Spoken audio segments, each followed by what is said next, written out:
अस्सलामु अलैकुम everyone. Children's encyclopedia के नए एपिसोड में आपका खुशामदीद।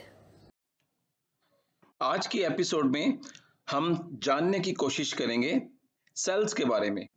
सेल्स जानदार, चाहे वो पौधे हों, चाहे वो जानवर हों, उनके जिस्म की साख्त की इकाई हैं, यानी कि उनका जिस्म बहुत सारे छोटे छोटे नन्हे मुन्ने सेल्स के साथ मिलकर बनता है।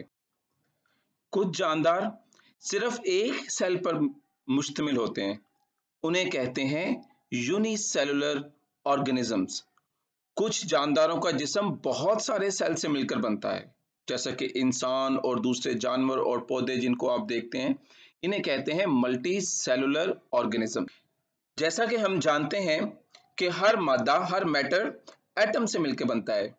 ये एटम्स जुड़ के मॉलिक्यूल्स बनाते हैं, वो मॉलिक्यूल्स बड़े मॉलिक्यूल्स बनाते हैं और वो सेल्स की मुख्तलिफ हिस्सों को तख्लीक करते हैं।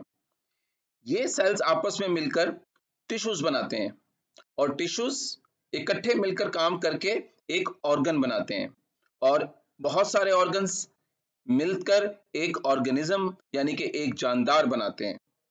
तो जितने भी जानदार जिन्हें हम देखते हैं, चाहे वो जानवर हैं या पौधे हैं, वो बहुत सारे ऑर्गन से मिलकर बने हैं, जो कि अल्टीमेटली छोटे छोटे सेल्स का मजमूआ है।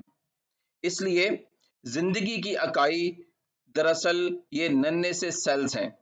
हम जो भी काम करते हैं, ये दरअसल उन सेल्स के कामों के साथ जुड़ा हुआ है। एक सेल अपनी साख्त के लिहाज से बहुत सारे छोटे छोटे हिस्सों पर मुश्तमिल होता है, जो अलग अलग काम करते हैं।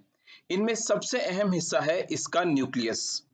सेल का न्यूक्लियस अपने अंदर एक जीनियाती मवाद यानी कि जेनेटिक मैटर रखता है या जेनेटिक मटेरियल रखता है, जिसे कहते हैं डीएनए। डीएनए वो मॉलिक्यूल है जो सेल्स के सारे फंक्शंस को, सारे काम को कंट्रोल करता है।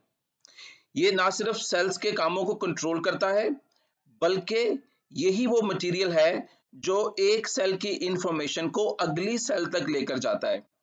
यानी कि एक जानदार अपनी मालूमात या अपनी इंफॉर्मेशन को इस डीएनए की मदद से अगली नस्ल में मुंतकिल करता है। और इसी वजह से इंसानों के बेबीज इंसान की तरह के होते हैं और जानवरों के बेबीज जानवरों की तरह के होते हैं, क्योंकि इंसानों के बेबीज के पास इंसानों का डीएनए होगा और जानवरों के बेबीज के पास जानवरों का डीएनए होगा। सेल्स के दूसरा अहम हिस्सा वो कवरिंग है जो सेल को ढांप के रखती है, इसे कहते हैं सेल मेम्ब्रेन। ये सेल्स के अंदर आने और सेल से बाहर जाने वाली चीजों की ट्रैफिक को कंट्रोल करती है और खुराक के आने जाने और वेस्ट मटेरियल के आने जाने को कंट्रोल करती है। सेल्स के न्यूक्लियस और साइटोप्लाज्म के दरमियान जो मादा होता है उसे कहते हैं साइटोप्लाज्म। साइटोप्लाज्म वो जगह होती है जहां पर वो सारे जरूरी केमिकल मटेरियल्स मौजूद होते हैं जो जिंदगी जैसी कॉम्प्लिकेटेड एक्टिविटी को जारी रखने के लिए चाहिए होते हैं। इसके अलावा यहाँ पर एक और अहम ऑर्गेनेली होता है जिसका नाम होता है माइटोकॉन्ड्रिया। माइटोकॉन्ड्रिया का काम सेल्स के लिए पावर बनाना है, इसलिए इसको सेल्स का पावर हाउस भी कहते हैं। ये खुराक को तोड़कर उसमें से एनर्जी पैदा करता है, जिसकी मदद से सेल्स अपने सारे काम अच्छे से कर पाते हैं। जानवरों की तरह पौधों का जिस्म भी इसी तरह के छोटे छोटे सेल्स से मिलकर बना होता है। पौधों के सेल्स तकरीबन जानवरों के सेल से मिलते जुलते हैं। इनमें भी न्यूक्लियस होता है जिसमें जेनेटिक मटेरियल होता है, इनके पास भी माइटोकॉन्ड्रिया होता है, इनके पास भी साइटोप्लाज्म और सेल मेम्ब्रेन होती है। लेकिन इनके पास कुछ और भी खास होता है जो कि जानवरों के सेल्स में नहीं होता।